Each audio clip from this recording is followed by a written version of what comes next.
Hello, everyone, and welcome to the Moony Movie Show. This is a continuation of our March movie roundup that we started a few weeks ago.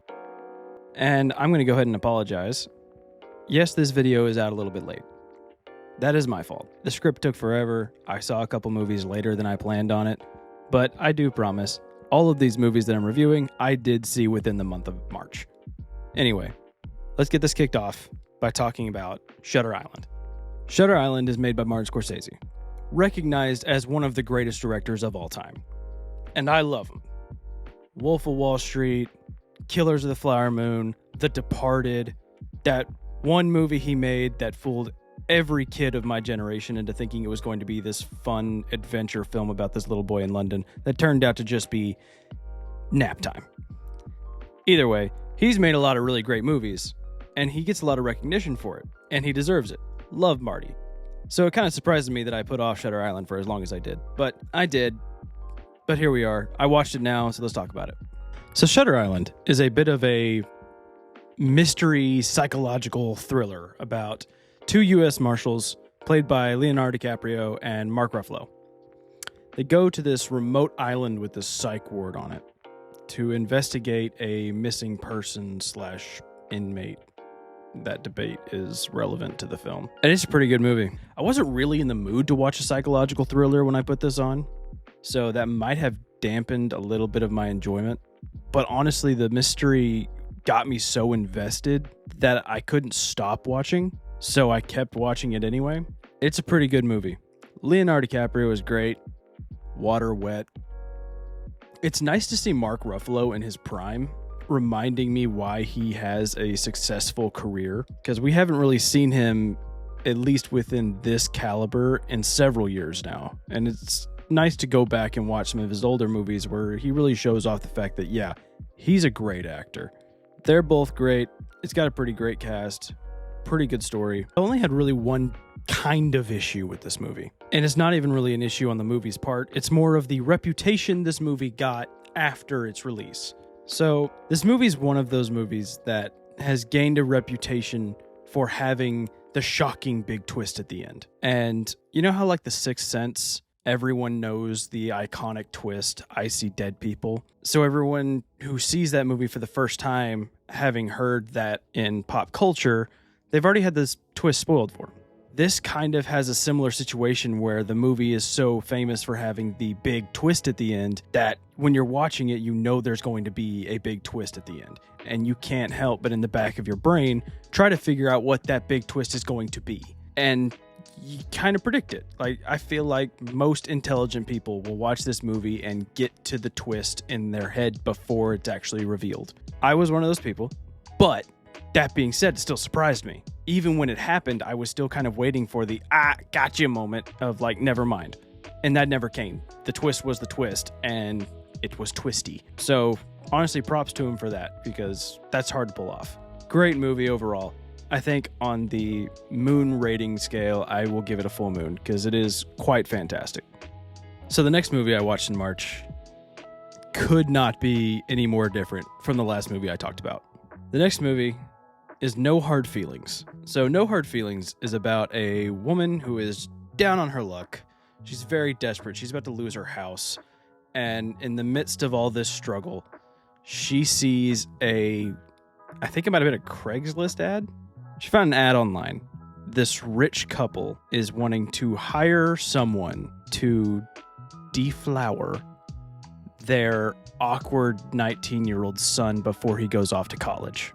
It's a comedy movie, because if it wasn't, this movie would be very problematic. And it's funny. This is a funny movie. This is a very, very funny movie. So this movie stars Jennifer Lawrence. This is her first time really doing a comedic role that I'm aware of. I could be wrong. I could search through her IMDb and find out that she's done comedic roles that I just didn't know about. But at least for me, this is my first exposure to her in a more comedic role. She does a great job. I love her in comedic roles now.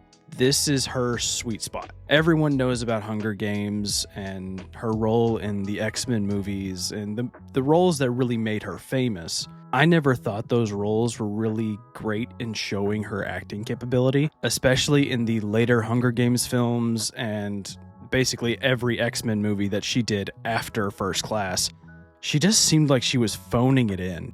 She didn't seem like she wanted to be there. She wasn't really trying very hard. And I'd almost written off Jennifer Lawrence as an actress because of this. I had seen her phone it in so many times that I was kind of over her. I've seen her on press junkets and stuff being very funny and entertaining. She seems like a great personality, but I had not seen her on screen giving a good acting performance in so long that I had kind of started to give up on her a bit. That is until I saw this movie. She does great in this movie. I want her to do more comedic roles after this. This was a good decision on her part. So this movie has a lot of look away type humor. And I call it look away type humor because it's that secondhand embarrassment. It's hard to watch. You just want to look away. It has a lot of that type of humor that other movies have done and been successful at. I'm not saying there's anything wrong with that type of humor. It's not usually for me. I have a hard time watching any kind of secondhand embarrassment scenes where it's kind of hard for you to continue to watch. If I'm struggling to look at the screen, that kind of takes something out of it for me. I like being able to watch the screen and still laugh and enjoy myself. And if I don't want to look, that typically just doesn't work for me. That being said, I can kind of excuse it for this one. Because of the subject matter that it's addressing, a lot of it is awkward and embarrassing. And yeah, it's hard to watch, but it works with the theme of the movie. And you know what? Not only does the comedy work, the movie is surprisingly very heartfelt. It has very touching moments, and you really start to care about this kid. And you want to see him grow and succeed into being a better version of himself, or rather a more true version of himself. It really is very touching in that sense. This movie has some very heartfelt moments, and on that alone, even without the comedy, which the comedy is very funny, this is a comedy movie and you should watch it. For the heartfelt moments and how sweet this movie can be and how honest it can be, it's worth watching on that level alone. So the movie's really good. On the Moon Phase rating, I'm going to give it a gibbous. I think it has earned a gibbous. Pretty good movie. Give it a watch.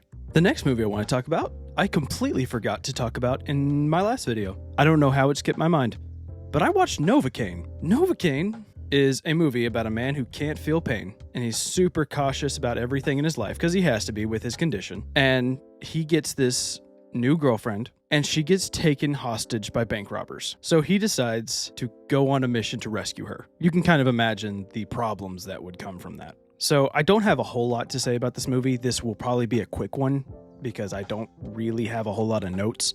So we're going to rapid fire this one. The movie's really fun. I think it's a great popcorn flick. It has logic problems for sure. It does its best to kind of address those logic problems, but it still doesn't quite get away with it. But it's very, very fun, and it's got some funny moments, and it's got really cool action. I think it's worth watching. Jack Quaid, who is the son of Meg Ryan and Dennis Quaid, another great Nepo baby. He's having a pretty good career already so far, and he's still pretty young. He's starring in The Boys, which is obviously very successful. He's got this movie coming out. He's doing really good for himself, but I'll always remember him as the fucker who killed Rue. Not really, but I just wanted to bring light to that. I enjoy him a lot. I want to see him in more leading roles like this, because I did think he did a pretty good job as a leading man in this movie. So he's great, and the movie's great. It's very funny. It's got a lot of gore, so if you're not into that, kind of just brace yourself, or maybe just avoid the movie altogether. It's not unlike the first Deadpool movie. I remember in the middle of watching it, I was really thinking,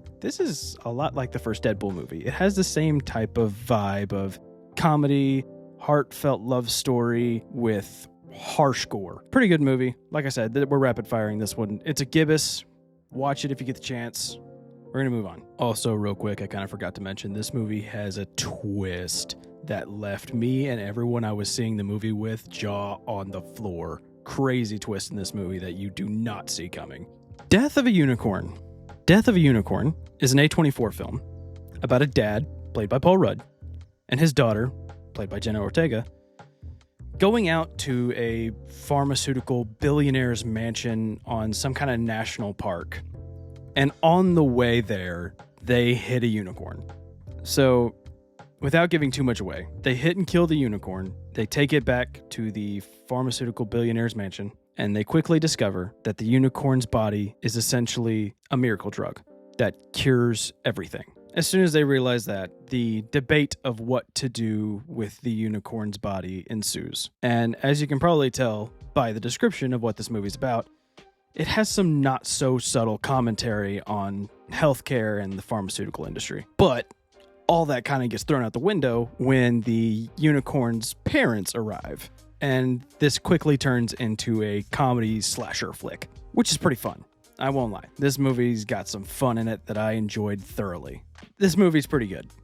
Not an Oscar nominee by any means, but it is very good. Very funny. It's got some very shocking moments, some touching moments, and moments of puzzlement, if that's a word. Jenna Ortega is like the main star of this movie, and she does a really good job, but I wouldn't call this one of her bigger roles. She's obviously had some big roles here in the last couple years that's gotten her very popular. And I've seen her in those roles, and she does fantastic in those. She does all right in this movie. She's not shining in all her glory like she does in some of her other roles, but she does good enough that I don't really have any problems with her performance.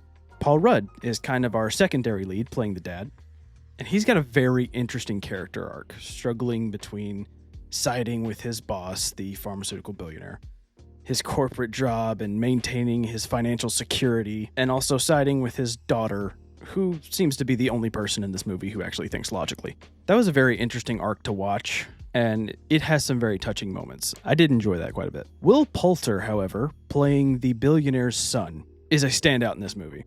Will Poulter's come such a long way since playing Eustace in Narnia.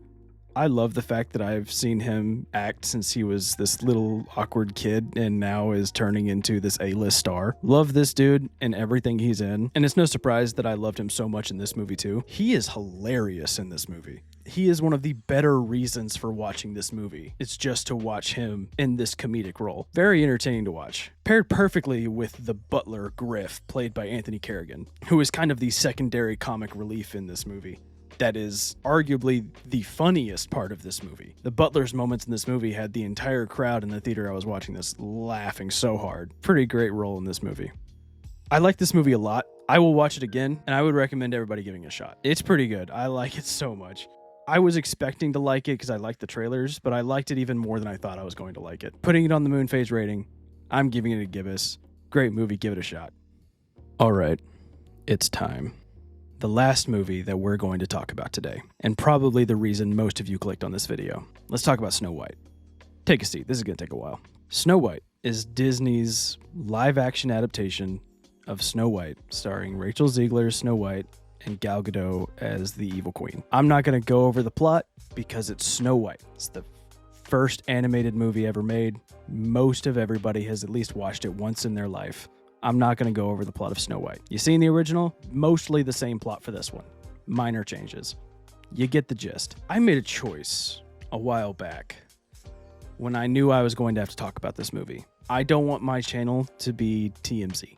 I'm not going to talk about TMZ drama. If you want that, there's plenty of other places you can find that talk about that kind of stuff. That's not what we're going to be doing here. I want to talk about movies. So just to kind of lay some groundwork right here and now, I'm here to talk about movies and movies only. And if you want to hear about the behind-the-scenes drama and all that mess, you can find somebody else to talk about that. I'm here to talk about the movie. So, let's talk about the movie. This movie's something. I want to go ahead and talk about things I liked. We're going to talk about things I liked first. First thing I liked. The second act of this movie is pretty solid. The scenes in the dwarf's house are pretty good. I loved the cute moments between Snow White and the dwarfs, and yeah, they're pretty similar to those of the animated movie. There's some differences, but I don't think any of them were a negative difference at all. It was still very enjoyable to watch Snow White and the seven dwarves hanging out in this house. Most of the second act of this movie, even outside of the dwarf's house, is still pretty enjoyable. So in this movie, we have a substitute for the prince. The prince is not necessarily a prince in this. He's a member of a gang of thieves, which, now that I think about it, I don't know if that's the case in the original movie. It might be. Maybe this wasn't a change. It's just been so long since I've seen the original. I think that's a difference, though. I don't know. Either way, in this movie, we have Jonathan. And I really like the Jonathan character, and I really like both of the musical numbers that the Jonathan character has with Snow White. Those were the highlight of the movie. The two musical numbers with Snow White and Jonathan are the best parts of this movie, and Rachel Zegler can sing her ass off. I liked her in West Side Story. I liked her in that newer Hunger Games movie that has way too long of a title for me to remember. She's great in that. She's a great actress, and I can tell in this movie she's trying her best with the material that she's given. And this movie isn't as bad as people are saying. This is not some omen of death for Disney like some people want to claim. It's a movie that has a lot of weaknesses. So that being said, let's get into some of those weaknesses. Dialogue in this movie is rough. It only really works when there's a musical number going on. When they're just talking and it's a normal dialogue, the dialogue's pretty brutal. But the second that a musical number starts and a switch is just flipped and there's like an 80% boost in quality for the dialogue. And then it goes right back to being mediocre at best when the song is over. It just makes me think this movie should have gone the route of being a full-on Broadway-style musical, like Les Mis, just a full sung-through musical. That at least would have given it some kind of uniqueness to contrast against the original, so it's not just a blatant live-action remake. There's actually some originality to it. I would have liked that a lot. I've said before on this channel that I really like musicals, so if they had done that, I would have loved it. I think that would have really sold me on this movie. Maybe I'm wrong, but I am just trying to think a little bit outside of the box. That kind of leads me into another complaint I have about this movie. And this is a little thing. We're going to go into some bigger issues with this movie, but this is something that really started to bother me pretty early on. During a lot of the musical numbers, whoever's singing is just standing still while they're doing it. And even there's a lot of scenes where there's like a full choreographed musical number going on in the background, and whoever's singing is just still standing there, still as a board. Just, why are you standing still? Commit to the bit. Start dancing. Do something. Like I said, if you'd have gone full Broadway with this, I would have been happier, but just standing there is bleh. It doesn't move me at all. It doesn't keep my interest very much, but whatever. So yeah, like, if they'd have gone full Broadway with it, I would think I would have enjoyed it a lot more. That's one of my negatives. The dwarves, which I know a lot of people talk about. A lot of people have had a problem with the dwarves, specifically how they look and the CGI-ness of them. I don't think the dwarves look quite as bad as people are making it out to be, but they aren't great either. They very much look like characters from the Polar Express, just walking around with regular live-action actors. And that can be jarring because the Polar Express already kind of has that uncanny valley type feel when you're looking at the characters. When you put real people standing next to those characters, it's even more jarring.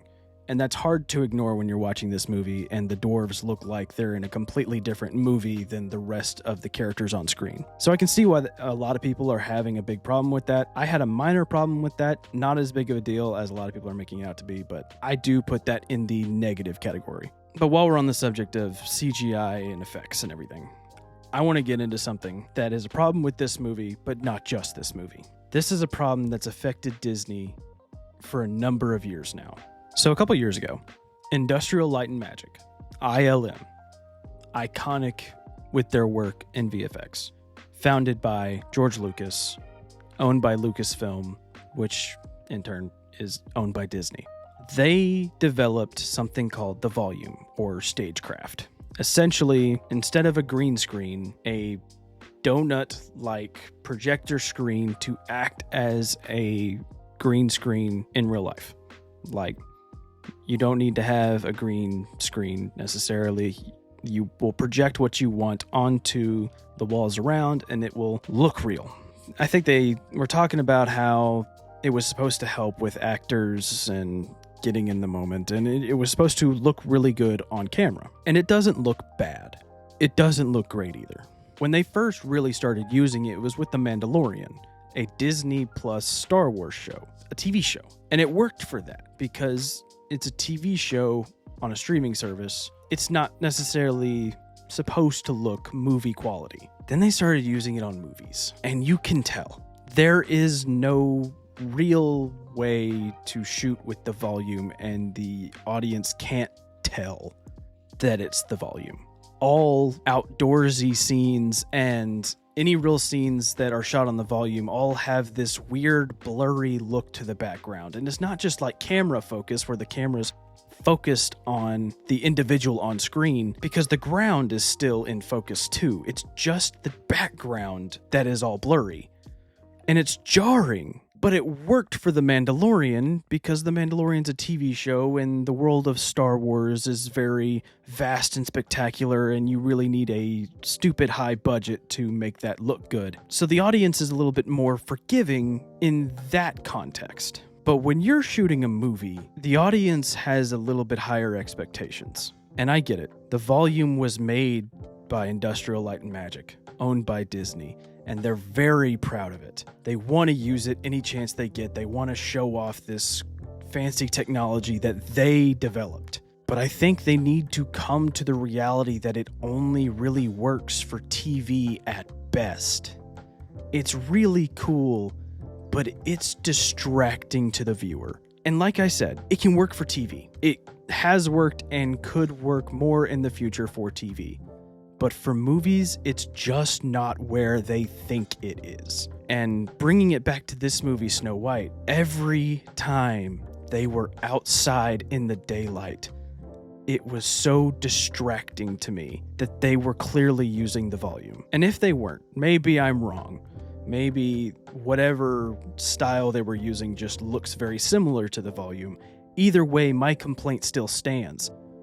Why is the background so hazy and blurry and everything else is in focus? It doesn't look right. It looks like really bad green screen. You know what it looks like? What it actually looks like? It looks like when you're on a Zoom call and it gives you that option to blur the background, but it's not quite right. So like the edges of your face or whatever get kind of blurry. That's what this looks like. And it happens in this movie several times. Every time it's daylight and the characters are outside, it looks like they're using the zoom blur background effect. It's not good. It's distracting and I hate it. And this has been going on for quite some time. We've seen it in other big budget movies that Disney has released in the last few years. It's not good. They need to drop it. I don't think it's going to get any better unless they realize that it doesn't look good.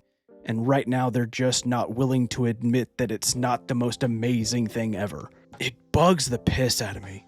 It's not good, and it sucks. It really does suck because I like when there's cool new innovations in the industry, like something similar to the volume, that big breakthrough to help filmmakers. I love stuff like that. I was rooting for the volume when they first announced that they developed this kind of technology.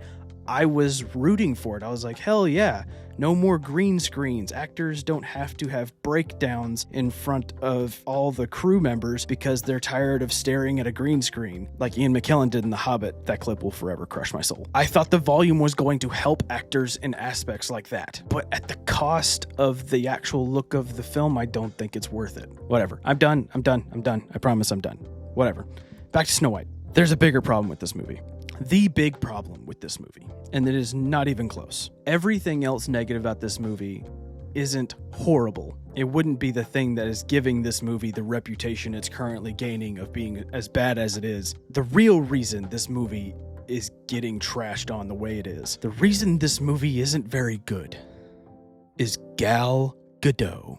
Look, I was there however many years ago when the short list came out for who they were looking to cast as Wonder Woman for Batman vs. Superman. I remember when we were having those discussions of what kind of actress they were going to look for Wonder Woman. And I was there when the short list came out and we all discussed all the actresses individually. And I remember that everyone was thinking, surely they're not going to cast the underwear model with no acting experience, right?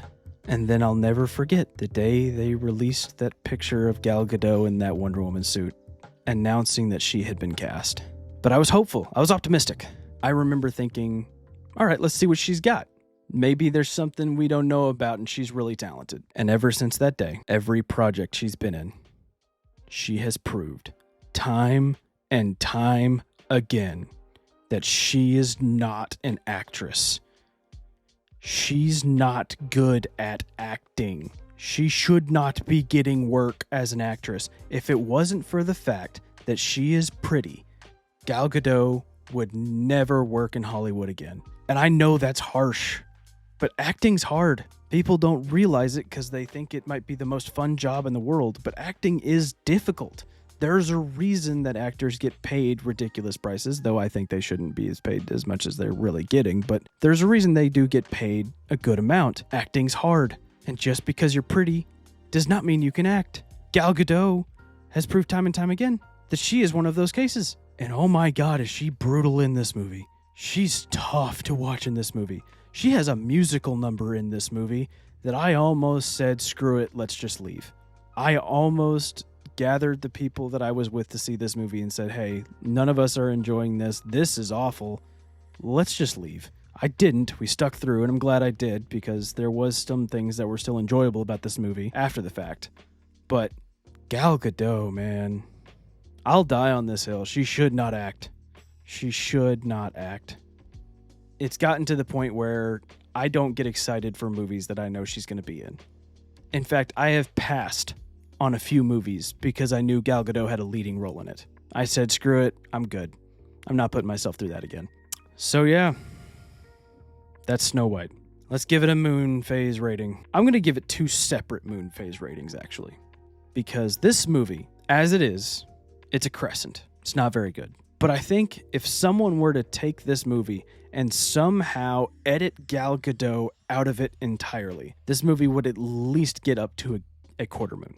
So I'm going to give it a crescent as it is, a quarter without Gal Gadot. So yeah, folks, that's March. I watched a lot of really good movies, a couple not so good, and I'm glad I got to share it with you guys. This has been fun recording these reviews, and sorry that this video is coming out a little bit late. I'll try to be better about that in the future. Glad you guys are willing to make it out this long and listen to me talk about the things that I love. I enjoyed talking with you guys. This has been the Moony Movie Show, March 2025 Roundup. If you can, if you enjoyed your time here, I'd love for you to like, subscribe, send this video to anybody that you know that might be interested in movies and want to hear me talk about them. I'd love for you guys to help us out a little bit, but even if you don't and you're just here to watch, I'm okay with that too. I'll see you guys next month. Y'all have a good one.